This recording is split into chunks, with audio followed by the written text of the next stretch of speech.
A super year.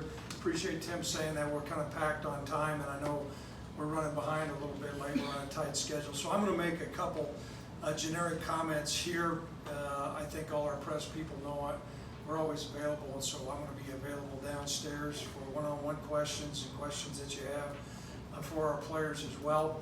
It's an exciting time. August 31st is not too far away. We just had our first practice, and you can see my voice is cracking a little bit, and that's always a good thing. For me personally, it's probably one of the most enjoyable times because you're out there and you're coaching ball and you're seeing the progress of your players.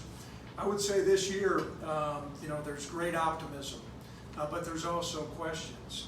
And so for our fans, I really encourage you, make sure you get your tickets. And I know that sounds like a sales pitch, but I think you're really going to like what you see.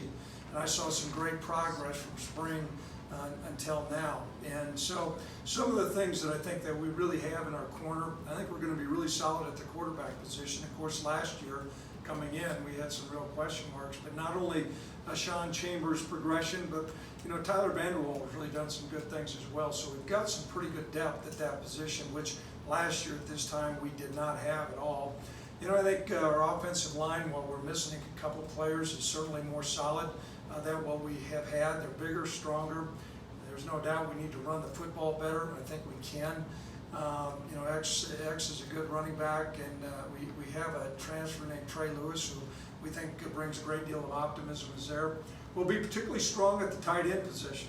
Josh Harshman, he'll be a fifth-year senior, and really we think is going to have a breakout year. But we have some other players along with that, a mix of some big, strong guys and then some mobile guys as well.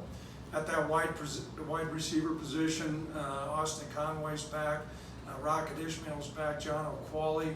So we've got some players there. Now, the big question we have is defense. There's no doubt last year at this time, as I stood before you, I thought we probably had as seasoned and as experienced players as what we've had since I've been our head coach.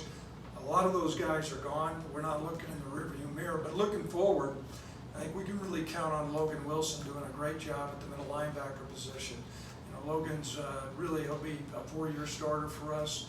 Cash is a good player as well. I think our corners are going to be really solid. Tyler Hall's an explosive player there, but there's no doubt our safety position. You had a couple guys that are in NFL camps right now, but I think the future looks bright there.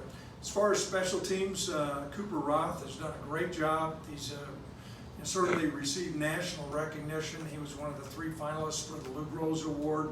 He's had a really good offseason. I think our punting situation's a little bit of state of flux, so there's some questions there. I don't have a crystal ball, but I am a pretty seasoned football coach.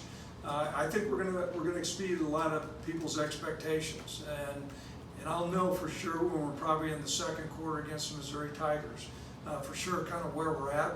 But I think this year really is going into it. Probably if you hearken back to a couple of years when we started out with Northern Illinois at home, and there were a lot of question marks we had, and that night proved to be a pretty awakening night for me. And so I think the future looks bright. We're certainly excited about it. I know that our boss, Tom Berman's talked about the first game, bringing in a really quality opponent like the University of Missouri is going to be a great opportunity for us. So things are looking up. We're certainly excited about that, and I will take questions down in the field house. With that being said, you are excused.